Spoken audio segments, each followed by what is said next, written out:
I thank you for tuning in to 26 Sports. It's your host, Mike Reza, and we're currently on with a very special guest today, one of the best fighters in the world, period, no matter what you think.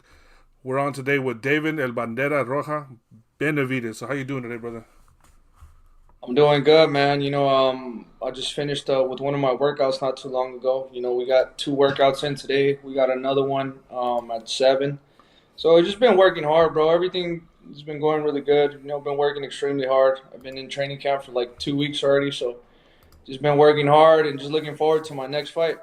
Yeah, and speaking of that fight, man, it's with the fighter that some people may say he's a little bit passive or anything, but Lemieux's a tough fighter. He's a hard hitting guy. He's been around for a while. He's knocked a lot of people out.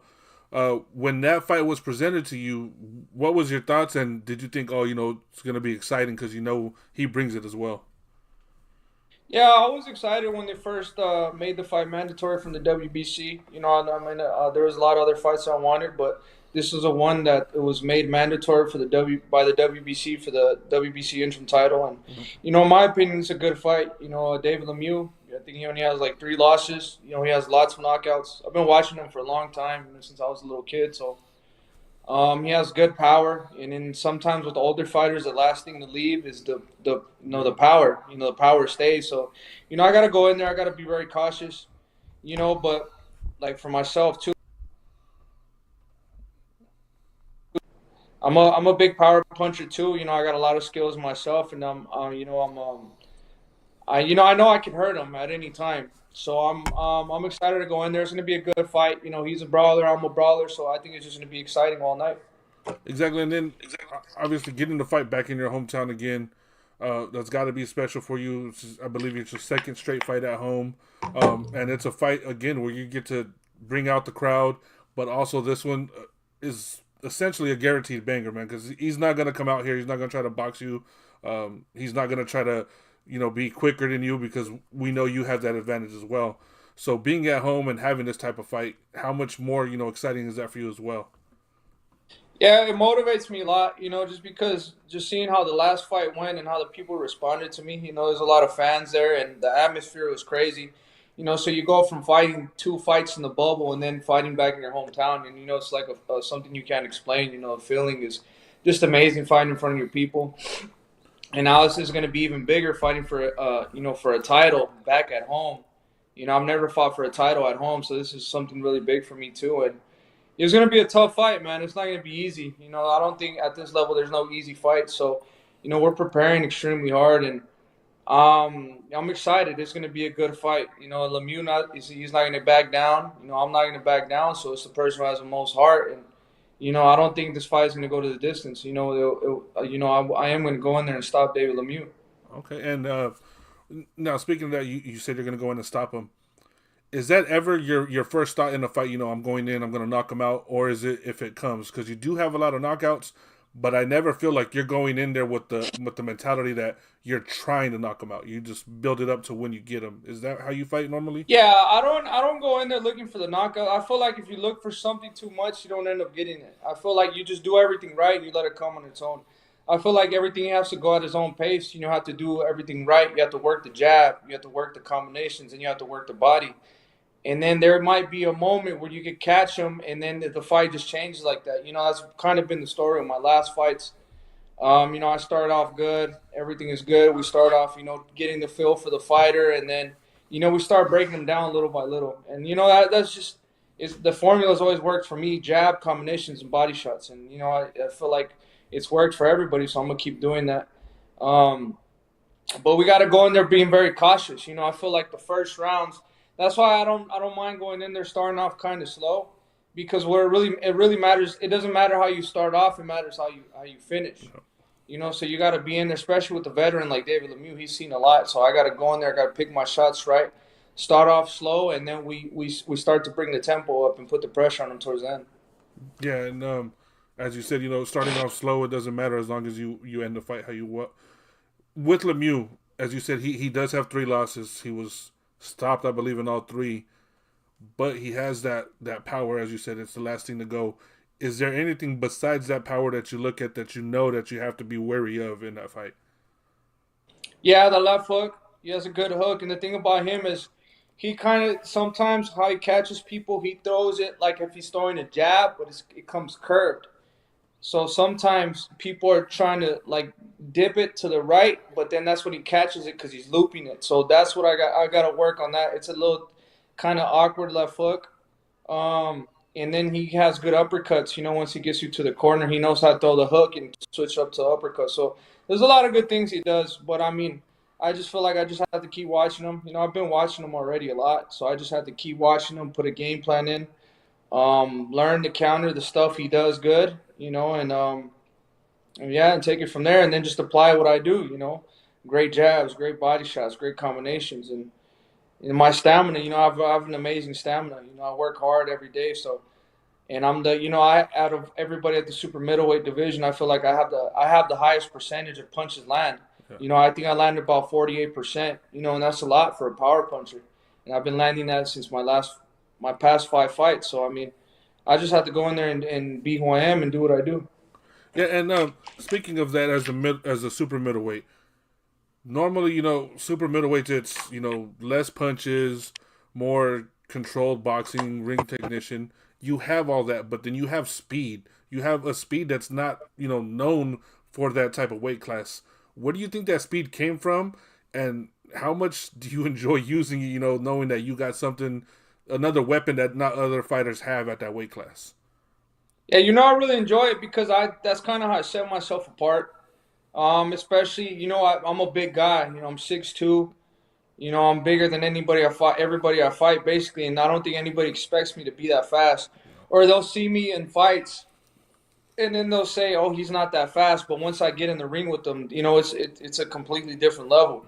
So I mean that just kind of throws them off. But I always say the thing for me is I don't try to throw every punch as like with 100% power. I try to do 50% power, 50% speed. Because sometimes if you land 10 shots that are like 7 out of 10 in power, but if you keep landing them, you keep landing those throughout the whole fight consistently, they're more dangerous than you just hitting one big shot, because you keep getting hit with speed shots, and then, you don't get as tired. So, you just got to learn how to control it like that. But, it feels really good for me, really satisfying when I get somebody with a good combination. I'd rather get somebody with a good combination than to get them with just one power shot. Yeah, and that speed obviously was on display when you did that freaking viral knockout of Porky Medina. Man, that was one of the craziest knockouts I've ever seen. Just how fast you hit him. I lost count of how many punches landed, but when I seen that, I was like, all right, I'm already sold on this kid. But now, I'm like, damn, this dude's got that type of speed, and it, early on in the fight, you could say, okay, he's going to be quick. This was more later on in the fight. It was grueling. It was a drag-out fight. So the fact that speed was still there was one of the most impressive things I've seen, in my time watching boxing. I was just like, shit, damn, all right, that Yeah, was and that's crazy. the thing about me too. I always practice every time I'm in sparring. I have guys changing up. I got 3 sparring partners, and they all change up. But I always try to keep the same energy and the same speed and the same intensity even towards the later rounds. And it's obviously it's super hard to do, and you get more tired doing it. But I feel like the more tired you get in training is better. It gets you more prepared for the fight. I throw 10 piece combinations in rounds 10, 11 in sparrings all the time. So once I get into the fight, I'm really comfortable. I feel like I got better second wind than anybody in the division. So and then the people like it too. The people like when you throw a combination too. So I mean, that's really something I enjoy doing. Yeah, and as I said, that one was one of the best ones I've seen, and then the consistency in which you're able to pull it off, as you said, in 10th round, 11th round, that's something that not a lot of high level elite fighters are able to pull off, but you're one of the few that can. Um, Speaking of your last fight, now when we were on the calls leading up to that fight, I could see the excitement in you having a fight back home and everything, and with the opponent that you had. Once he fell out for taking the whole CVS pharmacy in preparation for you, was there a letdown at one point and then like build back up to the fight, or were you just like full on all the way until fight night? Who are you talking about, Uskateki? Yeah. Yeah, it was a little bit of a letdown because Usyk has been a fighter I've been wanting to fight for a long, long time. He's a strong fighter. I've sparred him before. He was an ex-world champion, so it would have been a great name on my resume, and I knew I would have stopped him too. But it just shows you where these people, what they're willing to do, what they're willing to risk. That was a good payday for him. Good paycheck, and it was a chance to get closer to a world title. And he decided to take steroids. I don't take steroids. I don't do none of that. But he felt that he needed to take steroids to beat me, and he got caught, and he ended up paying the price. But it was really of a letdown because it was gonna be a hard fight for me. It wasn't gonna be easy.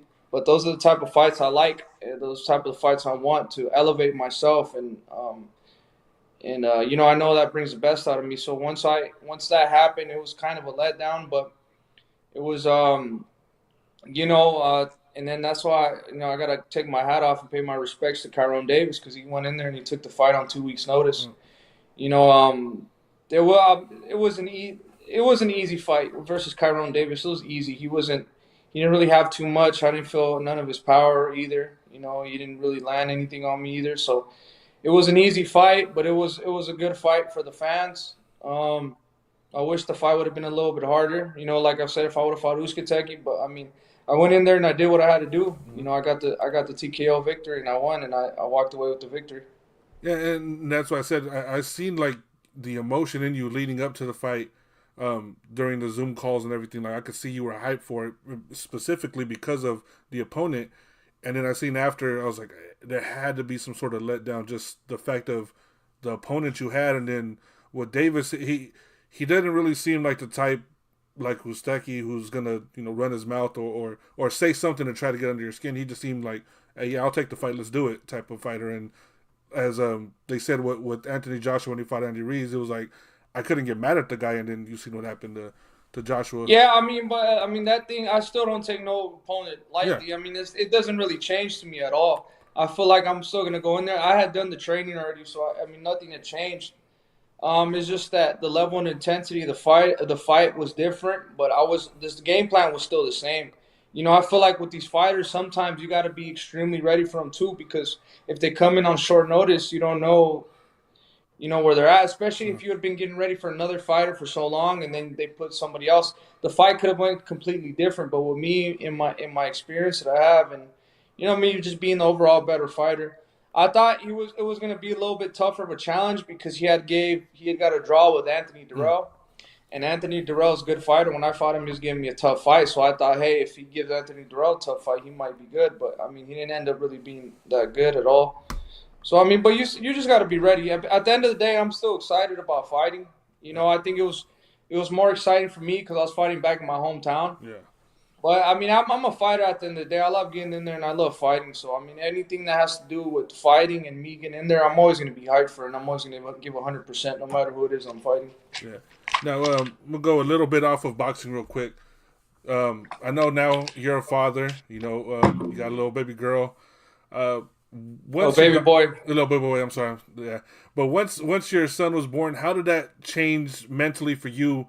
Not just boxing wise, but personally. Like, just how did that change your life?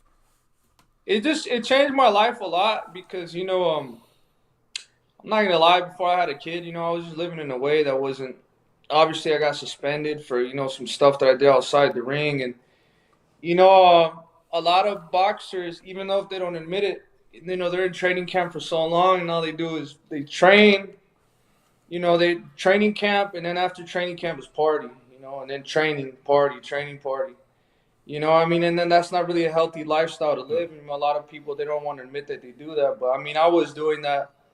I was drinking and stuff. But now that I have my son, it just I see him, and I know even though he's a baby still, he's a year and a half. But I didn't want him to see me coming back home or just being drunk and like doing and I want to be a role model, and Yeah. that's what you have to be when you have a son, because you think that kids they don't remember, but I remember stuff my dad was doing when I was 2 years Yeah. old, 3 years old, and so the kids it stays in their mind. So I just want to be like a role model to my son, and I just want to show him the way, and it just it motivates me to work harder because I know when he gets to maybe 10, 11, he's going to see, I want to give him an example of how a good man should be and how you should act and how you should, take care of yourself, how you should conduct yourself as a man. So that really motivated me a lot. And then just being away from him, during training camp, it just motivates me a lot. Now I got all my stuff in order. I got my house, I got everything. And now after what comes is just like, I'm trying to set myself up, not even myself up. I want to set my family up so he's good. He doesn't have to worry when he gets older. It's just stuff like that, just stuff that puts your mind in track so you make sure everything is good and you make sure that, you're supposed to be, or you're supposed to be a man, you're supposed to be a father. So that's kind of how I see everything. I take everything day by day. I just try to be the best as a man as I could be. Yeah, and one of the reasons I asked that is because a lot of fighters that I know, I've asked them before they had a kid how they were acting, and then after, and you could just see the difference. Like I'm a father as well, so there's just a difference that hits you once you have a child. I have a little girl; she's gonna be 7 this year, man. It flies by. So believe me, bro, take every moment that you can, because now she does things, and I'm just like, man. Damn, you don't even need my help no more, huh? Okay. All right. Like, it sucks, bro, but it's cool to see her where she's at in school and everything. But yeah, like, I'm like, man, I remember when you need me to help you put on your shoes. Now you're over there just like, man, all right, let's go. Jumps in your car seat. And I'm like, damn, man, I used to have to do all this for you. So when I ask fighters, I'm like, so what is it that, triggered it? And they'll tell me, oh, having a kid, something. But my thing was like, when I first seen the first ultrasound, it hit me like, damn, I'm really going to be definitely a dad. It was that something similar for you, like the first ultrasound, and you just like sat there? Because I held it, man, for a while.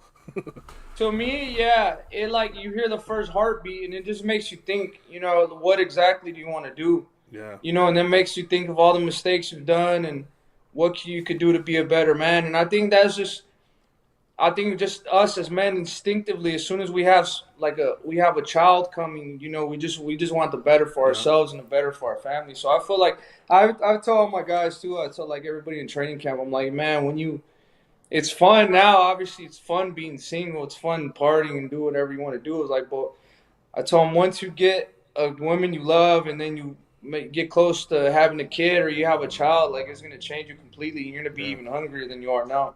I mean, there's nothing wrong with being single, and you can still be hungry and do what you got to do. But once you have somebody, a child that relies on you, you just become 100 times hungrier. Yeah, and definitely that's just how I feel it is too. Is once you know that there's someone there that's waiting on you, it's like, damn, bro, like I because it's different too. Because I think us as men, it's cool to us to make mistakes, but once you have someone that you have to look after, there's no room for error. Yeah, exactly. And then me, like, I have a daughter, so I'm just like, oh, there's no way I could do some of the stuff I was doing when I was younger. I'm like, nah, because now she's like, oh, this little boy in class said hi to me. I'm like, I'm talking to a little boy. And I'm like, what the hell's wrong with you? And one of them told her the other day, oh, she's really pretty. And I was like, hey, man, like, you know what? Don't get checked. I don't care how old you are. Like, I'll beat you and your dad, bro. Like, so it's like, especially you think, man, I don't now, especially in the era we live in social media and all that, I don't want to be 10, 15 years on the road where they could look up a video and be like, damn, this is what your dad was doing back then. I don't want that to happen. So and exactly, and especially since everything is documented now, everybody takes videos and whatever you do is online. That's why even like with me, I don't really try to be online like that too much. Like I got social media and shit, but I really don't try to be on there too much, bro, because I feel like even now, like, this is a different subject. People, they talk too much shit, and some of the fighters, they think they're more than what they are. You got like Charlo and all them dudes, Caleb Plant, they talk so much shit, but then they don't even want to make these fights happen, So it's just like that social media, everybody thinks they're a superstar. So I feel like the social media, this era has messed everybody up because a lot of these people, they don't even put the work in, but they think they're a superstar when they haven't even put the work in. Now, since you brought it up, I'm going to ask real quick, what Charlo, I mean, you called him out. I mean, I know we as fans and people like that, we watch it. We don't understand the negotiations and everything. But me as a man, and I know the majority of men, if somebody comes out and calls me a pussy, I don't know, man. You're gonna have to see me somewhere, somehow. You're gonna see me. So, Yeah. did that fight ever get brought up again after that, or was it not even discussed? So it was. What had happened was even before that. It was when I had fought Ronald Ellis. We were talking and stuff about fighting. I heard he was going to come up to 168, and I'm like, all right, cool. They asked me about it, and they're like, cool. I like Charlo. I had nothing against Charlo. I'm like, well, it'd be a great fight. I would love to get the fight in with Charlo. And then I fought Ronald Ellis, and then I think like the next week, Charlo came out the interview, and he said, "Oh yeah, Benavidez ain't shit. I'm gonna snap his fucking neck." Yeah. And like, come on, like you think I'm a fighter, bro? I'm not gonna let nobody talk to me like that. So I'm like, all right, cool. We about to get this fight done, this and that. I thought it was 90% done, and then he comes out with saying that he's not fighting. At the time, I was 24. He's like, he's not fighting nobody under 25. You have to be vaccinated. This and that. So, I mean, I took it personal, bro. Like, I don't understand why this guy's talking shit if you don't want to fight. So that's why when I did the interview, I'm like, I'm going to make it personal, too. He said he was going to snap my neck. And I said, Charlo don't want to fight because he's a pussy. And I thought that was going to make it to where he's going to want to get the fight. Because if somebody calls you a pussy, on live in front of everybody, I mean, if somebody called me a pussy and I had a chance to fight him, I'd fight him. I'd definitely take a fight with him. But that's what I'm saying. This guy Charlo, he goes online and he says so much shit because he wants his people. He's like a fucking female and he just wants people to, he goes on all these rants and stuff. And then he went on Mike Tyson. He said that he's not going up to 168 because he's a small 60-pounder. That I should be fighting at cruiserweight. That I'm a weight bully. Like if I make 168, how the fuck should I be fighting at cruiserweight? I've always made 168. So, like, it's like the only reason I respond to these people is because they talk about me, too. I'm not just going to go and talk shit about somebody if I don't feel like they're talking shit about me. That's not the type of person I am.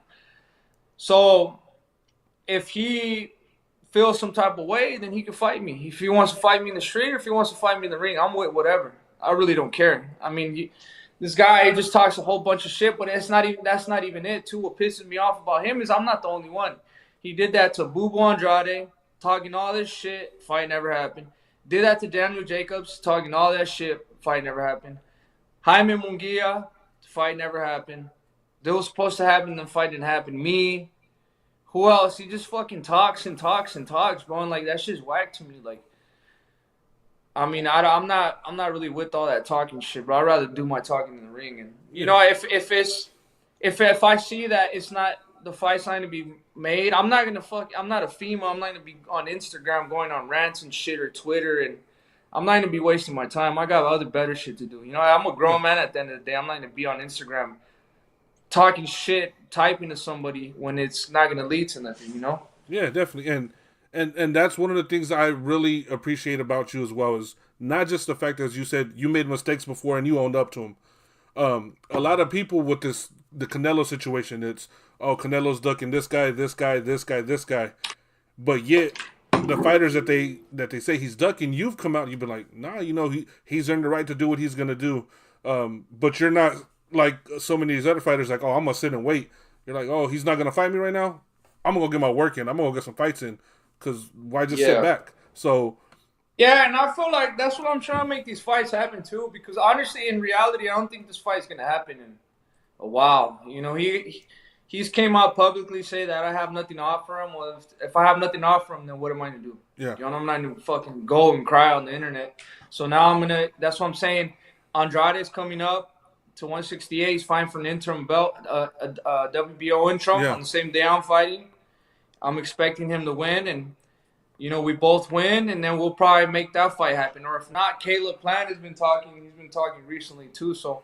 Those are the two fights I want to make happen right now. Those two fights. Like I said, I want to create my own lane. I don't want to be a fighter piggybacking off another fighter's piggybacking off another fighter. If I can't get that fight made, then we'll go elsewhere and we'll make these fights happen. But if I can't get those two fights made, then I might go up to 175. Okay, and speaking of 175, you got a friend there. A friend of mine too, Surdo Ramirez. That's my boy, man. I've heard about the sparring sessions that you guys have had, man, and and all that. I know you guys are friends, but like you know it's business. Would you look forward and would you welcome a fight with him if that was to be offered at 175? Oh yeah, definitely. I feel like honestly, he's my good friend, and well, it's always been that competition between us. He's a great champion. I've been a great champion too. So I feel like honestly, it would be better if we fought each other because we could help ourselves. We both got a name, and may the best man win. Obviously he can still be my friend after, but at the end of the day, this is business, and I'm trying to be the best. So if we could get that fight, I would love to get that fight at 175. But first, I got to see what's going on here. I got to take care of my business on May 21st. And if I can't get those fights, then if there's a possibility to make that fight happen, I would love to make it happen. And a lot of people would love to see that fight too. This is a great fight. Yeah, I've asked him about it, and he told me the same thing. He's like, man, he's my good friend. He's my boy. But if we can make it work, I mean, that'll help both of our careers. He goes, so why not? And that's the thing. That's like the narrative too that a lot of people don't understand. People like think that just because you fight somebody, that's got to be beef. Yeah, ain't got to be no beef. Yeah. Like, the fuck, like it's like it's the same thing as if we're playing basketball or football. We're trying to knock each other out, but we're trying to win at the end of the day. He has his family. I got my family. Obviously I think I'm better than him, and he thinks he's better than me. So. What I mean? It's not no hard feelings. This is business, bro. Like you gotta learn to leave emotion out of it sometimes. And right now, I mean, it's gonna help both of us financially. Anyways, he's gonna make his money. I'm gonna make my money, so we're helping each other. It'd be a great fight too. And this would be a fight fans would love to see. So why not make it happen? Yeah, that'd be a banger, man. Like I used to always think that watching you guys fight, I was like, man, if you guys ever met up. And then someone was like, yo, you should see them spar. And I was like, oh, shit, man. I was like, for real? Yeah, we had some great sparring, bro. Yeah. That's why I'm so confident the fights will be good because we had some amazing sparring. I've been sparring them since I was like 19. Yeah. So I already know what type of – I mean, especially just going into a fight, both of us great training camps that we have and we fight, it's going to be one of the fights of the year. Yeah, because he told me, he's like, yeah, we've sparred. I think I went to his house one day when he was living in Long Beach. And he told me that you guys had sparred maybe a few weeks prior to that or something. And he's like, yeah. He goes, I had to take a couple of days off. He's all, I was real sore after it. And I was like, oh, shit, okay. And then I just started thinking, I was like, did you guys fight? I'm the same way. He's good, bro. He's really good. He's really, really talented. But that would be a great fight to make happen. Okay, so before we get you out, man, I got a couple questions that I got here. Someone wants to know who was a tougher fight for you, Darrell or Alice?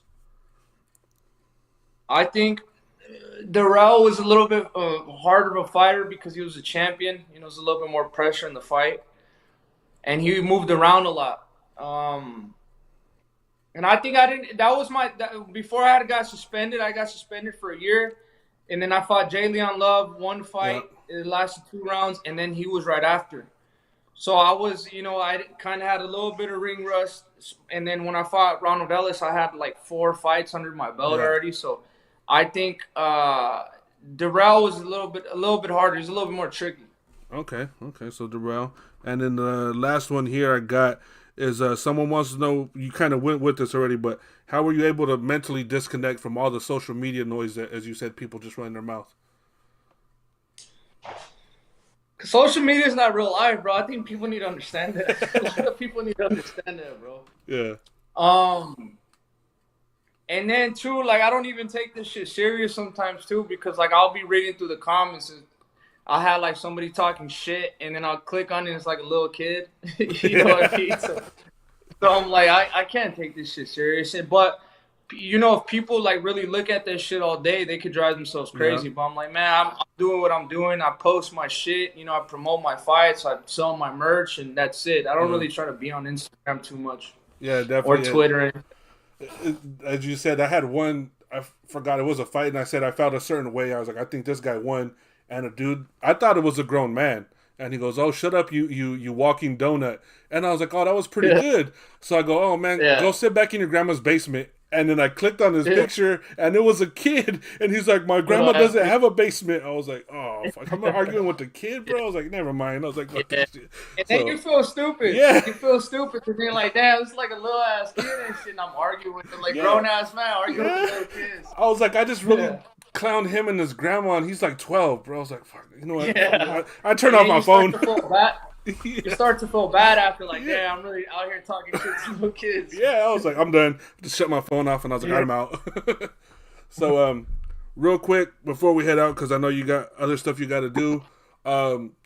Everyone on social media, as David was talking about, I'm gonna shout out my boy Lazy Lefty and Chicken Talk. I've been seeing a lot of people talking on them.